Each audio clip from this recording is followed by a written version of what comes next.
السلام عليكم ورحمة الله وبركاته. الحمد لله رب العالمين، والصلاة والسلام على سيدنا محمد وعلى آله وصحبه أجمعين، وما توفيقي إلا بالله، لا حول ولا قوة إلا بالله العلي العظيم. سبحانك لا علم لنا إلا ما علمتنا إنك أنت العليم الحكيم. கண்ணியத்துக்குரிய பெரியோர்களே, அன்பார்ந்த சகோதரர்களே, இறைவன் மூமின்களுக்கு கட்டளை எழுதுகிறான், குர்ஆனையும் ஹதீஸையும் பின்பற்ற வேண்டும், இறைவனுக்கு கட்டுப்பட வேண்டும், இறைத்தூதர் ஸல்லல்லாஹு அலைஹி வஸல்லம் அவர்களுக்கும் வழிபட்டு நடக்க வேண்டும். இறைவன் சொன்னான், யா அய்யுஹல்லதீன ஆமனூ, இறை நம்பிக்கையாளர்களே, அத்தியுல்லாஹ், அல்லாஹ்விற்கு வழிபட்டு நடங்கள், வஅத்தியுர் ரசூல், இறைத்தூதர் ஸல்லல்லாஹு அலைஹி வஸல்லம் அவர்களுக்கும் வழிபட்டு நடங்கள். அப்படியானால் ஹதீஸை பின்பற்றுவது, குர்ஆனை பின்பற்றுவது எவ்வாறு கடமையோ அதுபோன்றுதான் ஹதீஸை பின்பற்றுவதும் கடமையாகும்.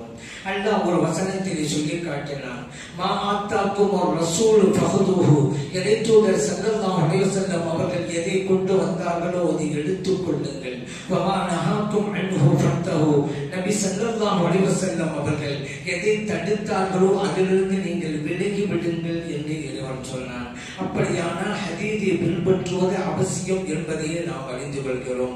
ஆனால் இன்றைக்கு சில பேர், அந்த சில பேர் யார் என்கிறீர்களா? குர்ஆனை பின்பற்ற வேண்டும், ஹதீஸை பின்பற்ற வேண்டும், இமாம்களை பின்பற்றக்கூடாது, சஹாபிகளை பின்பற்றக்கூடாது என்றெல்லாம் வாய் மொழிக்க பேசுகிறார்களே, அவர்கள்தான் இன்றைக்கு சில ஹதீஸுகளை, அது சஹீஹாக இருந்தாலும் கூட அவைகள் ஹதீஸுகள் அல்ல என்று மறுத்துக் கொண்டிருக்கிறார்கள். காரணம், குர்ஆனுக்கு முரண்படுகிறது. எங்க ஹதீஸ் சஹீஹா தானே இருக்குது, அது சஹீஹா இருக்கலாம், குர்ஆனுக்கு முரண்படுகிறது, அறிவுக்கும் முரண்படுகிறது. குர்ஆனுக்கு ஒத்து வரலேண்டா, அறிவுக்கும் ஒத்து வரலேண்டா, அதை நாங்கள் ஹதீஸாகவே எடுத்துக்கொள்ள மாட்டோம். சஹீஹான ஆதாரபூர்வமான ஹதீஸாக இருந்தாலும் சரிதான் என்று இவர்கள் கூறுகிறார்கள். சரி, குர்ஆனுக்கு முரண்படுகிறது என்பது யார் தீர்மானிப்பது? ரெண்டு பேர் உட்கார்ந்துகிட்டு, உலகத்தில் இவ்வளவு பேர் இருக்கும்போது ரெண்டு பேர் வீட்டில் உட்கார்ந்துகிட்டு குர்ஆனுக்கு முரண்படுது என்று சொல்லிட்டா சரியாயிருமா? என் அறிவுக்கு இது பொருந்தவில்லை என்று ரெண்டு பேர் சொன்னா சரியாயிருமா? ஆனால் இப்படி சொல்லிக் கொண்டு ஹதீஸ்களை மறுத்துக் கொண்டிருக்கிறார்கள். குறிப்பாக புகாரியிலே வருகின்ற ஹதீஸ்களை மறுத்துக் கொண்டிருக்கிறார்கள். குர்ஆனுக்கு அடுத்தபடியாக ஆதாரபூர்வமான நூல் இந்த உலகத்திலே உள்ளதென்றால் அதுதான் ஸஹீஹுல் புகாரி. இந்த உலக முஸ்லிம்கள் அத்தனை பேரும் ஏற்றுக்கொண்ட விஷயம். ஆனால் அந்த புகாரியிலேயே சந்தேகத்தை உண்டு பண்ணி கொண்டிருக்கிறது இந்த கூட்டம், வழிகட்ட கூட்டம். சில ஹதீஸ்களை அவர் மறுத்தார்கள் அல்லவா? அண்மையிலே இன்னொரு ஹதீஸையும் மறுக்க ஆரம்பித்திருக்கிறார்கள். அதுதான் ஆதம் அலைஹிஸ்ஸலாம் அவருடைய உயரம் 60 முழம் என்று கண்மணியை நாயகம் ஸல்லல்லாஹு அலைஹி வஸல்லம் அவர்கள் சொல்லி தந்த ஹதீஸ் ஆகும். நபி ஸல்லல்லாஹு அலைஹி வஸல்லம் சொன்னாங்க, அல்லாஹ் தஆலா ஆதம் அலைஹிஸ்ஸலாம் அவர்களை படைத்தான், அவர்களுடைய உயரம் 60 முழம், தூளுஹு 60 திராஅன் அப்படி சொல்லிட்டு நபி ஸல்லல்லாஹு அலைஹி வஸல்லம் மேலும் தொடர்றாங்க. அல்லாஹ் தஆலா ஆதம் அலைஹிஸ்ஸலாம் அவங்கள்ட்ட சொன்னா, அங்க இருக்கிறாங்க பாருங்க மலக்குமார்கள், அவங்களுக்கு போய் நீங்க சலாம் சொல்லுங்க என்று. ஆதம் அலைஹிஸ்ஸலாம் அவர்கள் வந்தாங்க, அஸ்ஸலாமு அலைக்கும் சலாம் சொன்னாங்க. பிறகு மலக்குமார்கள் பதில் சொன்னாங்க, அஸ்ஸலாமு அலைக்கும், பிறகு வலைக்கும் சலாம்களும். ஆனா ஹதீஸ்ல இப்படிதான் வருது, அஸ்ஸலாமு அலைக்கும் வ ரஹ்மத்துல்லாஹ் அப்படின்னு சொன்னாங்க. ஆதம் அலைஹிஸ்ஸலாம் அவர்கள் சொன்னதை விட ஒரு வார்த்தையை அதிகப்படுத்துகிறார்கள். ஆதம் அலைஹிஸ்ஸலாம் அஸ்ஸலாமு அலைக்கும் அவ்வளவுதான். ஆனா மலக்குமார்கள் அஸ்ஸலாமு அலைக்கும் வ ரஹ்மத்துல்லாஹ் என்பதையும் சேர்த்து சொன்னார்கள். இப்பொழுதுதான் இறைவன் சொன்னான், ஆதம் அலைஹிஸ்ஸலாம் அவர்களே, இதுதான் உங்களுக்கும் உங்களுடைய எல்லா தலைமுறையினர்களுக்கும் உங்களுடைய எல்லா பிள்ளைகளுக்கும் காணிக்கையாகும். இதுவுமே இப்படிதான் நீங்க சொல்லணும். ஒரு சந்தித்து அஸ்ஸலாமு அலைக்கும், அவங்க வலைக்கும் ஸலாம் வ ரஹ்மத்துல்லாஹ் சொல்லணும் என்பதை இறைவன் சொன்னான். அதுக்கு அடுத்து நபி ஸல்லல்லாஹு அலைஹி வஸல்லம் சொன்னாங்க, சொர்க்கத்திலே நுழைகின்ற அனைவரும் ஆதம் அலைஹிஸ்ஸலாம் அவர்களுடைய உருவத்தில் தான் நுழைவார்கள் என்பதையும் அவர்கள் சொல்லி காட்டினார்கள். இது புகாரி ஷரீஃபிலே பதிவு செய்யப்பட்டிருக்கிறது. இன்னொரு ஹதீஸில நபி ஸல்லல்லாஹு அலைஹி வஸல்லம் சொல்றாங்க, இன்னல்லாஹ ஹலக ஆதம் அலா சூரத்திஹி. அல்லாஹ் தஆலா ஆதம் அலைஹிஸ்ஸலாம் அவர்களை அவர்களுடைய உருவத்திலே படைத்தான். இது புகாரில தான் இருக்குது. அவர்களுடைய உருவத்திலே படைத்தான். இது கொஞ்ச காலத்துக்கு முன்னால வஹாபியர்கள் நமக்கு விவாதம் நடந்தது, இறைவனுக்கு உருவம் உண்டா என்று. காரணம், தர்காவை எல்லாம் ஷிர்க்கு பூச்சாண்டி காட்டி அப்பாவி இளைஞர்களை பக்கா ஷிர்க்கிலே கொண்டு போய் விட வைத்து விட்டார்கள். பூனைக்கு பயந்து புலி வலையில மாட்டிக்கொண்ட மாதிரி தர்காவை காமிச்சு பயம் உறுத்தி பச்சை ஷிர்க் என்ன, அல்லாஹ்வுக்கு உருவம் உண்டு. என்னங்க இது? உருவ வழிபாடு இல்லாத ஒரு சமூகம் இந்த வையகத்திலே இருக்கிறது என்றால் அதுதானுங்க இஸ்லாம். இன்னைக்கு வேறு சமூகம் எல்லாம் அவரவர்களாவே ஒரு உருவத்தை உண்டாக்கி கொண்டு வணங்கிக் கொண்டிருக்கிறார்கள். அப்படிப்பட்ட ஒரு சூழ்நிலையை பரிசுத்தமான இந்த சமூகத்திற்குள்ளே நுழைக்க வேண்டும் என்று கங்கணம் கட்டி வஹாபிகள் எல்லாம் இறைவனுக்கு உருவம் உண்டு என்றார்கள். இறைவனுக்கு கை இருக்கிறது, கால் இருக்கிறது, காது இருக்கிறது, கண் இருக்கிறது என்றெல்லாம் சொல்லி அவனை அரிசிக்கு மேலே உட்கார வைத்து விட்டார்கள். அல்லாஹ் ஊர்சல் அமல் மாதிரி இந்த கட்டில் உட்காரும்ல, அந்த மாதிரி அல்லாஹ் அரசல் உட்கார்ந்து இருக்கிறான். இதை விட ஒரு சிறுக்கு என்னங்கிறது? ஒரு இடத்திலே இறைவன் அமர்ந்து விட்டால் அவனுக்கு திசைகள் வருமா வராதா? வலது இடது முன்பக்கம் பின்பக்கம் மேலே கீழே வருமா வராதா? திசைகளுக்கு அப்பாற்பட்டவன் தானே இறைவன். இறைவனை அரிசியில் உட்கார வைத்தால் அவனுக்கு ஒரு இடம் என்று வந்துவிட்டதா இல்லையா? ஆனா இடத்திற்கு அப்பாற்பட்டவன் தானே இறைவன். எப்படி கொண்டு போய் சேர்த்துட்டாங்க பாத்தீங்களா அப்பாவி இளைஞர்களே? அதனால் நான் சொன்னேன், இமாம்களை புறக்கணித்தால் இறைவன் இந்த உலகத்திலேயே தண்டனை கொடுப்பான். அப்புறம் தண்டனை தான் இது. இறைவனை உருவம் சொல்றாங்கல்ல, அல்ல இந்த உலகத்தில் கொடுத்த தண்டனை. சரி, இப்படி அவங்க என்ன ஆதாரம் வச்சாங்க? இந்த அதிகத்தை நான் அடுத்த சொல்ல வரேன். இறைவனுக்கு உருவம் உண்டு. என்ன? அல்லாஹ் இன்னல்லாஹ தஆலா ஹலக ஆதம் அலா சூரத்திஹி. ஸல்லல்லாஹு சொல்லிட்டாங்கல்ல, அல்லாஹ் தஆலா ஆதம் அலைஹிஸ்ஸலாம் அவர்களை படைத்தான் அவனுடைய சூரத்திலே, அவனுடைய வடிவத்திலே என்று அர்த்தம். ஹீண்டு வருது. ஹீண்டு வந்து ஹிஸ் என்று அர்த்தம். இந்த ஹிஸ்ன்றா ஆதம் அலைஹிஸ்ஸலாம் அவர்களை பார்த்துதான் இஷாரா, அவங்கள பார்த்தா முன்னோக்கம் நிலமோம். ஆனா இவங்க என்ன செஞ்சாங்க? அல்லாஹ்வை பார்த்து மீட்டுறாங்க. ஹிஸ்ன்னு வருதுல, அவனுடைய வடிவம், அவனோட அல்லாத ஆதம் அலைஹிஸ்ஸலாம் கிடையாது. அப்ப அவங்க சொன்னது என்ன? ஆதம் அலைஹிஸ்ஸலாம் அவர்களை அல்லாஹ் தன் வடிவத்தில் படைத்தான் என்பது. நாம் சொன்னோம் அல்லாஹ் ஆதம் அலைஹிஸ்ஸலாம் அவர்களை படைத்தான் அவர்களின் வடிவத்திலே என்று. இப்போ அவங்க ஒரு கேள்வி கேட்டாங்க, ஏங்க ஆதம் அலைஹிஸ்ஸலாம் அவர்களை அவங்க வடிவத்திலேயே படைத்தாண்டு ஏன் சொல்லணும்? இது என்ன? இது பூனையின் வடிவத்திலே படைத்தான் சொல்லணுமா? யானையின் வடிவத்திலே படைத்தான் சொல்ல தேவையில்லையே. அந்த மாதிரி மனிதனை மனிதன் வடிவத்திலே படைக்க வேண்டும் என்று ஏன் சொல்லணும் என்று கேட்டாங்க. நாம் சொன்னோம் சொல்லணும் அப்படிங்கிறது தான். அதனாலதான் நம்ம சொன்னாங்க. காரணம் என்று கேட்டா, இன்றைக்கு ரெண்டு விஷயம் இருக்காங்க. ஏன் அப்படி சரதாசன் சொன்னாங்க அப்படிங்கிறதுல, இன்றைக்கு டார்வின் தத்துவம் இருக்குது. டார்வின் கொள்கை என்ன? மனிதன் குரங்கிலிருந்து வந்தான். குரங்குதான் பரிணாம மாற்றத்தின் அடிப்படையிலே இன்றைக்கு மனிதனாக உருவெடுத்திருக்கிறான். இது டார்வின் கொள்கை. இது தப்பான கொள்கை. இது சில பேர் இந்த அறிவியல் சொல்லிட்டு இருக்கிறாங்க. இது தவறு. நிறைய விஞ்ஞானிகள் இது தவறு சொல்லியிருக்காங்க. இந்த ஹதீஸ் டார்வினுடைய தப்பான கொள்கையை உடைத்தெறிகிறது. ஏன்? அவன் சொன்ன குரங்கிலிருந்து தான் மனுஷன் வந்தாண்டால நபி ஸல்லல்லாஹு சொல்றாங்க, இல்லை, மனிதனை இறைவன் படைத்தான் மனிதனின் வடிவத்திலே. இப்ப குரங்கு தத்துவம் அடிபட்டு போச்சு. இதை உடைத்தெறியதான் நபி ஸல்லல்லாஹு சொல்றாங்க. ஒன்னாவது.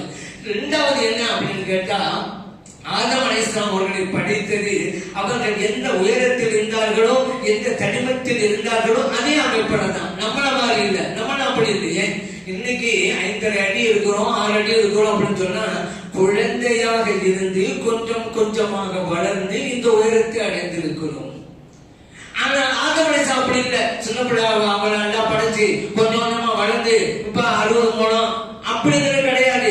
அவர்கள் எப்படி இருக்கிறார்களோ அப்படியே படைத்தான். அலா சூரத்தை சொல்லித்தான் அவனு. மற்ற மனிதர்களை போல குழந்தையாக இருந்து பெரியவா மாறுவது அவர்கள் இருக்கிற வடிவத்திலேயே இறைவன் படைத்தான் சொல்லித்தான் அவனு. மழை நபி ஸல்லல்லாஹு அலைஹி வஸல்லம் சொன்னார்கள் என்று அவர்களுடைய வாதத்தை நாம் முறியடித்தோன்னு வச்சுக்கிறேங்க. ஏன் சொன்னா இந்த ஹதீஸ எப்போ அல்லாஹ்வுக்கு உருவம் உண்டு அப்படிங்கிறதுக்காக வேண்டி இந்த ஹதீஸ ஆதாரமா கொண்டு வந்தவங்க இன்னைக்கு அந்த ஹதீஸே நாங்கள் ஏற்றுக்கொள்ள மாட்டோங்கிற நிலைக்கு வந்திருக்கோம். பாத்தீங்களா, பரிணாம வளர்ச்சி, வழிகேட்டிலே பரிணாம வளர்ச்சி. ஹதீஸை சொல்லணும் ஏங்க, அனுபவ மூலம் என்பதெல்லாம் சாத்தியம் இல்லைங்க. ஏன் நபி ஸல்லல்லாஹு அலைஹி வஸல்லம் இந்த ஹதீஸுடைய கடைசியில சொன்னாங்க, ஆதம் அலைஹிஸ்ஸலாம் அவங்க மூலம் இருந்தாங்க, ரைட்டு. அப்புறம் லம் யஸலில் ஹல்கு யன்குஸு ஹத்தல் ஆன், அந்த மனிதர்கள் கொஞ்சம் கொஞ்சமாக சிறிது சிறிதாக குறைந்து குறைந்து இப்போது நாம் இருக்கும் உயரத்திற்கு வந்திருக்கிறார்கள் என்றும் நபி ஸல்லல்லாஹு அலைஹி சொன்னாங்க. ஏன்னா இன்னைக்கு மனிதர்கள் யாரும் அனுபவம் இருக்காங்களா? இல்ல, கொஞ்சம் கொஞ்சமாக அப்படிங்கிறதுதான். இதுல இன்றைக்கு இந்த ஹதீஸ் வளர்க்கக்கூடியவர்கள் இப்னு தீன் ரஹ்மத்துல்லாஹி அலைஹி என்கின்ற இமாம் ஒரு கருத்தை சொல்லியிருக்கிறார்கள் என்று சொல்லி அவங்களுடைய கருத்தை தவறாக விளங்கி தப்பாக விளக்கம் கொடுத்திருக்கிறாங்க. இப்னு தீன் ரஹ்மத்துல்லாஹி அலைஹி இந்த ஹதீஸ்க்கு விளக்கம் கொடுக்கிறாங்க. அல்லாஹ் சொல்லி சொன்னாங்க, சிறிது சிறிதாக குறைந்து குறைந்து இப்போது நாம் இருக்கும் எடைக்கு உயரத்திற்கு வந்திருக்கிறோம் என்று சொன்னாங்க. இதை வச்சுக்கிட்டு சொல்றாங்க இப்னு தீன் ரஹ்மத்துல்லாஹி அவர்கள். இதுல சில சந்தேகங்கள் எனக்கு இருக்குது. அந்த சந்தேகத்திற்குள்ள விடை எனக்கு இதுவரைக்கும் கிடைக்கல. அது என்ன சந்தேகம் சொன்னா, பொதுவா மனிதன் உயரத்திலிருந்து கொஞ்சம் கொஞ்சமாக குறைகிறான் என்றால் அவன் வளர்ந்தது போன்றுதான் அவன் இருக்க வேண்டும். திடுதுப்பட்டு குறைகிறது, திடுதுப்பட்டு வளருது அப்படி இல்லை. இப்போ குழந்தை வளருத ஒவ்வொரு நாளும் கொஞ்சம் கொஞ்சமாக சிறிது சிறிதாக, ஒவ்வொரு மாதமும் சிறிது சிறிதாக, ஒவ்வொரு வருடமும் சிறிதாக அப்படி வளர்ந்து வளர்ந்த யாரா பார்க்க முடியுமா? நேற்றுக்கு இப்படி இருந்தாலே இன்னைக்கு இன்னும் புலவர்க்க வேண்டாம் யாரும் கண்டுபிடிச்சிருக்கீங்களா? கிடையாது. கொஞ்சம் கொஞ்சம் தான் இருக்கு, நமக்கே தெரியாம. ஆனா வளர்ச்சி இருக்கின்றது எப்ப இந்த வளர்ச்சி வந்து நமக்கே தெரியாது, சிறிது சிறிதாகத்தான். அதே போன்றுதான் அந்த வளர்ச்சி குறைவதாக இருந்தாலும் சிறிது சிறிதாகத்தான் நடந்திருக்க வேண்டும். அப்படியானால் ஆது கூட்டம், சமூக கூட்டம், இவங்களை பத்தி எல்லாம் அல்லாஹ் வந்து பிரமாண்டமான கூட்டம் சொல்லித்தரான். வலிமை உள்ளவர்கள், ஆற்றல் மிக்கவர்கள், அல்லாஹ் குர்ஆனிலேயே புகழ்ந்து பேசுகிறான். அவ்வளவு திறமையானவர்கள், பலசாலிகள் அப்படின்னு இவங்க இவ்வளவு நமக்கு சொல்றாங்க. இந்த ஆது கூட்டம், சமூக கூட்டம் எல்லாம் இருக்காங்கல்ல, அவங்க நம்மளை பார்த்தானே வாழ்ந்தாங்க. ஆதம் அலைஹிஸ்ஸலாம் அவர்கள் 60 முழம் இருந்தான்னு சொன்னா கொஞ்சம் கொஞ்சமாக குறைந்தா இவங்க ஓரளவு உயரமா இருந்திருக்கணும் அல்லவா? நம்ம காலத்தை ஒப்பிட்டு போகும்போது எத்தனையோ 1000 வருஷம் முன்னால் உள்ளவங்க தானே. ஆதம் அலைஹிஸ்ஸலாம் அவர்களுக்கு கொஞ்சம் நெருக்கத்தினால இருக்கிறாங்க.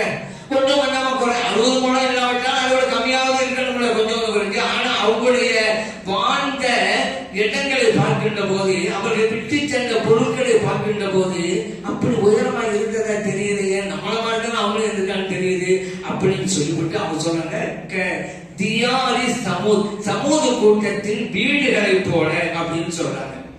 இதுல இந்த ஹதீஸ மறுக்கக்கூடியவர் இப்னு தீன் ரஹ்மத்துல்லாஹி அலைஹி எலும்பு கூடுன்னு சொல்லியிருக்காங்க. ஒரு வழக்கு சொன்னாரு, கிதாபுல அப்படி கிடையாது. எலும்பு கூடு எல்லாம் விட்டு போயிருக்காங்க.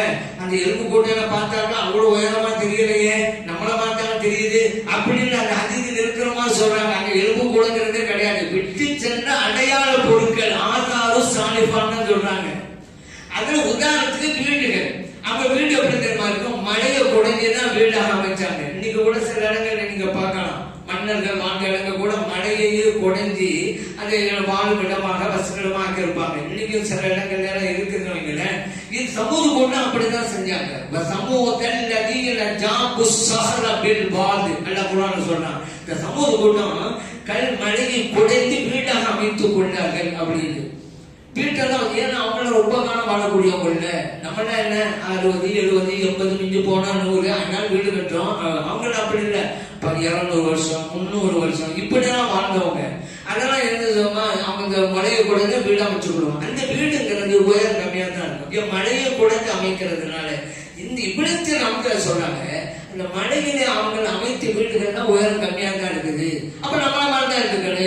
அதிகமான உயரமா இருந்தா அந்த மழையை குறைந்து அதிக உயரத்திலே அந்த முகத்தை அமைச்சிருக்கணும். அவங்களுடைய ஆய்வு, இப்படி நமக்கு ஆய்வு. அதனால நம்ம போட்டுதான் இருக்கிறாங்க அப்படின்னு முடிவுக்கு வரலாம் அப்படின்னு அவங்க சொல்றாங்க. அது ஒண்ணு கட்டாயம் இல்லைங்க. இன்னைக்கு நம்ம 5 அடி 6 அடி இருக்கணும்னு வச்சிருக்காங்க. இன்னைக்கு எத்தனையோ கிராமங்கள்ல பனை மரத்து ஓலையிலே குடிசையாக வட்ட வடிவத்திலே செய்யப்பட்ட குடிசைகள். அதான் உயரமே இருக்காது, குனிஞ்சு உள்ள போவாங்க, வெளியே வந்தாதான் நிக்கலாம். அப்படி எத்தனை குடிசைகள் இன்னைக்கு இருக்குது. இன்னும் சில மாதங்கள் ஆய்வுக்காக படிப்புக்காக சில இடங்களுக்கு போக மக்கள் வசிக்காத இடங்கள் எல்லாம் டென்ட் போட்டு வாங்க எடுக்கிறாங்கல்ல. சில மாதங்கள் சில வருடங்கள் அந்த டென்ட்டுக்குள்ள போன நின்றுகிட்டா இருக்க முடியும். உயரம் கம்மிதுங்க, டென்ட்டுங்க கூடாரம் அதுக்குள்ள இருக்கிறாங்களே. எத்தனை விஞ்ஞான ஆய்வாளர்கள்லாம் மக்கள் இருக்க வசிக்காத காட்டுப்பகுதி போயிடுவாங்க, வீடா கட்டிட்டு இருக்கிறாங்க, டென்ட் தான் போடுறாங்க. ஒரு நாள் 2 நாள் பல மாதங்கள் இருக்கிறாங்க.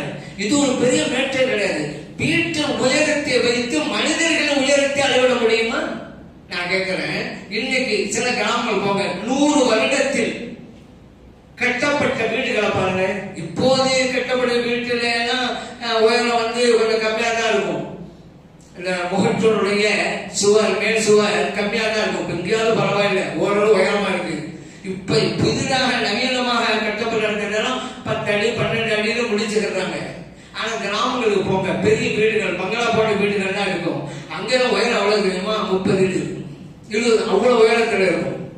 அதனால ஒரு நாள் அந்த வீடுகள்லாம் பார்த்துட்டு இதிலிருந்து இந்த 100 வருடத்துக்கு முன்பாக வாழ்ந்த மனிதனுடைய உயரம் 15 அடிகள் இருந்திருக்க வேண்டும் அப்படி சொல்லலாமா? எங்க உயரமா இருந்தது அவங்க வசதிக்கு கட்டுறது இல்ல. இதை வச்சு அப்படி முடிவு பண்ணீங்க. சரி, மலையில் குடைந்து வீடு அமைக்கின்ற போது நம்முடைய உயரத்துக்கு தகுந்தவாறு உயரத்தை அமைக்க முடியுமா? எவ்வளவு பெரிய சிரமம் அது. அதனால இது ஒரு அளவுகோல் அல்ல. அவர் அப்படி சொல்லுகிறார். அந்த இமாம் சொல்லிவிட்டு நம் எழுகூரில் இல்லல் நான் இதுவரைக்கும் எனக்கு விடை கிடைக்கவில்லை. இந்த சந்தேகத்தை அவிழ்க்கிற எந்த விடையும் இதுவரை எனக்கு கிடைக்கவில்லை என்று மட்டும் சொல்லி நிப்பாட்டுக்கிட்டாரே தவிர இன்னைக்கு சொன்னாங்கல்ல, ஆகவே இந்த ஹதீஸை மறுக்கிறோம் அந்த அளவு வர எனக்கு விடை கிடைக்கிறாங்க. எல்லாருக்கும் எல்லாம் கிடைத்து விடாது. சிலருக்கு சிலர் கிடைக்கும், சிலர் கிடைக்காமலும் போகும். அவர் இமாம் என்பதா அந்த அளவுக்கு நாகரிகமாக கண்ணியமாக ஹதீஸை மதிக்க வச்சது. எனக்கு விடை கிடைக்கல, அவ்வளவுதான். அவர் விளங்கியது அடிப்படையில் மீண்டும் ஒரு அளவுகோல் அல்ல அப்படிங்கறத நம்ம அவங்களுக்கு சொல்லலாம். நம்ம நேரா செஞ்சுட்டா நம்ம சொல்லலாம். அதிபர் விஷயம் வச்சுக்கிறோங்களேன். சரி, அடுத்து இந்த ஹதீஸை மறுக்கக்கூடியவர்கள் இன்னும் சொல்றாங்க, அல்லாஹ் தஆலா அந்த கூட்டத்தை மிக பலசாலியான கூட்டம் என்றெல்லாம் வர்ணிக்கிறான். உண்மைதான். அலம் தர கைஃப ஃபஅல ரப்புக பிஆத் அல்லாஹ் குர்ஆன்ல சொல்றான். இந்த ஆது கூட்டத்தினரை அல்லாஹ் என்னமாய் அழித்தொழித்தான் பார்த்தீர்களா? இரமதாத்தில் இமாத். அவர்கள் யார்? இரம் என்றால் ஆது கூட்டத்துக்கு இன்னொரு பேரு. அந்த இரம் கூட்டத்தை அடிச்சான். அவங்க யாரு? உயரமானவர்கள். ராத்தில் இமாத்ங்கிற உயரமானவர்கள். நம்மை கூட உயரமாக இருக்கிறார்கள். நம்மள மாதிரி கிடையாது. நம்ம மாதிரி உயரமா, நம்மளை விட உயரமா இருக்காங்கன்னு அல்லாஹ் குர்ஆன்ல சொல்றான். அடுத்து சொன்னான், அல்லத்தில் நம் யுஹ்லக மிஸ்லுஹா பில்பிலாத். இந்த உலகத்திலே அவர்களை போன்று வேறு மனிதன் படைக்கப்படவில்லை என்று சொல்றான். அவ்வளவு வலிமை. நம்மை விட உயரங்கிறது வெளிப்படையா வந்து விட்டது. எதுல? நம்மை போன்று அவர்கள் படைக்கப்படவில்லை, எந்த மனிதனும் படைக்கப்படவில்லை அப்படிங்கிறது வலிமையிலே ஆற்றலிலே தான். ஆனா இன்னைக்கு இந்த வசனத்தை வச்சுக்கிட்டு இந்த அதிகம் மறுக்கக்கூடியவங்க சொல்றாங்க, எல்லாம் சொல்லிட்டாங்க இவங்களை போல யாரும் படைக்கலண்டு அப்படின்னு சொன்னா ஆதம் அலைஹிஸ்ஸலாம் இருக்கக்கூடிய 60 குழந்தை இவங்ககிட்ட இருக்கணும்ல. இவங்கள மாதிரி வேற யாரும் படைக்கலையே. ஆதம் அலைஹிஸ்ஸலாம் 60 அப்படின்னா இவங்ககிட்ட 60 இருக்கணும். அல்ல அதை விட அதிகமா இருக்கணும். அதை விட கம்மியா இருந்தா இவர்களை போல யாரும் படைக்கல அப்படிங்கிறது வராது அப்படிங்கிறாங்க. அதுதான் ஒப்பீடு என்பதையும் புரிய வேண்டும். எந்த விஷயத்தில் ஒப்பீடு என்பதையும் புரிய வேண்டும். அதுதான் ரொம்ப முக்கியம். ஜெயிது அது அப்துல் காதர் பாடுவாங்க. அப்துல் காதர் சிங்க மாதிரி நான் ஒப்பீடு காட்டேன். அப்துல் காதர் சிங்கத்துக்கு ஒப்பீடு செய்யறேன். சிங்க மாதிரி நீங்க என்னங்க புரியுங்க? அப்துல் காதர் சிங்க மாதிரி வீரமா இருப்பாரு. வீரத்தில் சிங்க மாதிரி அர்த்தம். அல்லது கம்பீர நடையில் அவர் சிங்கம் போன்றவர் அர்த்தம். அப்படிதான் புரியுங்க. இதுதான் ஒப்பீட்டினுடைய அளவோடாக புரிய வேண்டும். அதை விட்டு விட்டு அப்துல் கலாம் பாய் சிங்கம் மாதிரியா அப்படின்னா 4 கால அப்துல் கலாம் பாய்ட்டு இருக்காங்க அப்படின்னு புரியல. நீங்க சிங்கத்துல 4 கால இருக்கு. அப்ப அப்துல் கலாம் பாய்ட்ட வாழாங்க இருக்குது. ஏன் சிங்கம் மாதிரிட்டீங்களே அப்படி சொல்லுவோம்? யாராவது சொல்ல மாட்டோம். ஏன்? எந்த விஷயத்தை ஒப்பீடு. அதே போல கமால் சந்திரனை போன்றவர் அப்படிங்கிற எதுல அழகுல அவ்வளவு பிரகாசமா இருப்பாரு. இது இப்படிதான் நம்ம புரியும். இன்னொரு ஆள் புரிஞ்சாரு. எப்படி தெரியுமா? என்ன கமால் சந்திரமாலியா அப்படின்னு சொன்னா 15 நாளைக்கு பிறகு சந்திரனுடைய அந்த ஒளி கொஞ்சம் கொஞ்சமா குறைஞ்சு போவேன், அந்த மாதிரி கமாலுடைய அளவும் கொஞ்சம் கொஞ்சமா குறைஞ்சு போகுங்கிறீங்களா பாய் அப்படின்னு சொன்னாங்க. அழகில் அவ்வளவுதான், 100 ஒப்பிடுவோம். அப்ப இறைவன் அங்கே உயரத்தில் அவர்களை போல யாரையும் படைக்கவில்லை என்று அல்லாஹ் சொல்லல. வலிமையிலும் ஆற்றலிலும் அவ்வளவு ஒரு வலிமை. கல்லை குடைந்து வீடு அமைத்தார்கள் என்ன பார்த்துக் கொள்ளுங்களேன், எவ்வளவு பலசாலிகள். வலிமையிலே தான் இருக்கிறது. அதே போல இந்த ஹதீஸை மறுக்கக்கூடிய ஒரு இன்னொரு சொல்றது, அதாவது மறுக்கணும்னு சொல்லிவிட்டா ஏதாவது சொல்லி ஆளுங்கிறது. சொர்க்கத்திலேயே ஆண்டவனோட உயரத்துல தான் இருப்பாங்க. சொர்க்கத்து வாதிகள் வருது, அது எப்படிங்க? சொர்க்கத்துல பழங்கள்லாம் இருக்கும், கீழே தாழ்ந்து கிடக்கும். இவர் 60 முழத்துல இருந்தாக்கா அப்ப ரொம்ப குனிஞ்சில அவர் அந்த பழத்தை பறிப்பாரு. அப்ப அவர் ரொம்ப வலிக்கும்ல. என்ன உதாரணங்க, எப்படி போயிடுச்சு பாருங்க. குனிஞ்சு எடுத்தா வலிக்குமா, அதனால 60 முழமா இருக்க முடியாது, நம்மள மாதிரிதான் இருக்கணும், அப்பதான் குனிஞ்சு எடுக்கணும். இதுக்கு வசனத்தை எந்த வசனம் தெரியுமா? அல்லாஹ் குர்ஆன்ல சொல்லி காட்டுகிறான், பொருத்தமான சொர்க்கத்தில் அவர்கள் இருப்பார், வாழ்க்கையில் இருப்பார்கள். உயர்ந்த சொர்க்கத்திலே இருப்பார்கள். தானியா, அந்த சொர்க்கத்தில் பழங்கள் எல்லாம் இங்கதான் பாயிண்ட், தானியாவுக்கு நெருக்கமாக இருக்கும் என்று இறைவன் சொல்கிறான். இந்த ஹதீஸை மறுப்பவரோ சொன்ன அர்த்தம் தெரியுமா? தாழ்ந்து இருக்கும் என்கிறார். தாழ்ந்து இருக்குமா? தானியாக நெருக்கமாக இருக்கும். சொர்க்கத்திலே ஒருவர் நின்ற வண்ணம் புசிக்க வேண்டும் என்று விரும்புகிறாரா, அப்போதும் அவருக்கு நெருக்கத்திலே இருக்கும். சொர்க்கத்தில் இருப்பவர் அமர்ந்து கொண்டு ஒரு பழத்தை புசிக்க விரும்புகிறாரா, அப்பொழுதும் அவருக்கு நெருக்கமாக இருக்கும். சொர்க்கத்து வாசியை படுத்துக் கொண்டே ஒரு பழத்தை புசிக்க வேண்டும் என்று நினைத்தால் அப்போதும் அந்த பழம் அவருக்கு நெருக்கமாக இருக்கும். எப்படி இருந்தால் நெருக்கமா இருக்கும் அல்லாஹ் சொல்றான், தாழ்ந்து இருக்குமா. அர்த்தமே போச்சு. தனாண்டா நெருங்கினான் அர்த்தம். தானியலா இந்த மைக்கு எனக்கு தெரியாது, நெருக்கமா இருக்கிறது. நான் நின்ற வண்ணம் இருந்தாலும் நெருக்கமா தான் இருக்கும், தானிய தான். நான் உட்கார்ந்தாலும் இது எப்படிதான் இருக்கும், தானிய தான். தானியம் தான் நெருக்கம். தாழ்ந்து எங்க அர்த்தம் இருக்கு. சார் மற்றவங்க தவறு செஞ்ச பிரச்சனை இல்லை. ஒரு ஹதீஸை ஆய்வு செய்கிறேன், ஒரு ஹதீஸை சரியில்லை என்று மறுக்கிறேன் என்ற முடிவுக்கு வந்தவர் அர்த்தம் இல்லாம அர்த்தம் வைக்கலாமா? உண்மை அர்த்தம் எதுவும் அதை விட்டுவிட்டு வேற அர்த்தம் வைக்கலாமா? இப்படி பல உண்டு. அவங்க அர்த்தம் வந்து 1 இல்ல 2 இல்ல, பல உண்டு.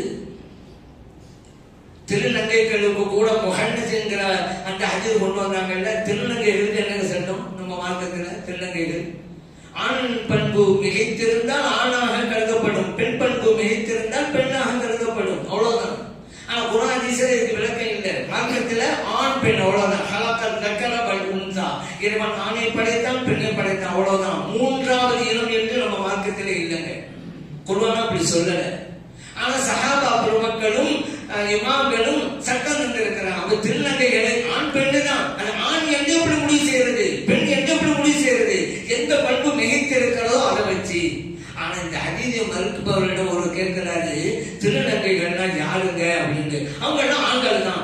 என்ன ஆதாரம்? ஹதீஸ் முஹன்னஸ் என்ற வந்த ஹதீஸ். முஹன்னஸ் என்றால் பெண்ணை போன்று வேடம் தரித்த ஆண்மகன் அர்த்தம். சில பேர் ஆணா தான் இருப்பான், பெண்மான் ட்ரெஸ் போடுறது, பெண்மான் கூட நோக்கி பேசுறது, பெண்மான் நடந்து போறது, இப்படி அதிலே இருப்பாங்க சில பேர்.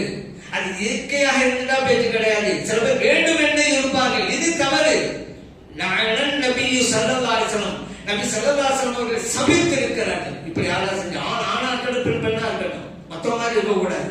ட்ரெஸ் அப்படிதான், ஆண் ட்ரெஸ் போடணும், பெண் ட்ரெஸ் போடணும், மாற்றி போடக்கூடாது. மீறி செஞ்சா அல்லாஹ்வுடைய சாபம். புகாரில பதிவு செய்யப்பட்ட ஹதீஸ். அந்த அது முஹன்னஸ் இருக்கு. அதை கொண்டு வந்து இந்த முஹன்னஸ் வந்துருச்சு, அதனால ஆணுதான். ஏங்க முஹன்னஸ்னா ஆணை போன்று பெண்ணை போன்று வேடம் தெரித்த ஆண்டு அர்த்தம். அரபு மொழியில திருநங்கைக்கு ஹுன்சான் அர்த்தம். அப்படின்னு வார்த்தையை வித்தியாசம் கூட தெரியலையா? நீங்களே ஆய்வு பண்ணீங்க. வார்த்தை அர்த்தத்தில எங்க ஆய்வு பண்றீங்க? அதனால தங்களுக்கு தெரிந்திருக்கிற சின்ன சின்ன அறிவு வைத்துக் கொண்டு மிக பிரமாண்டமான விஷயமான ஹதீஸை மறுத்துக் கொண்டிருக்கிறார்கள்.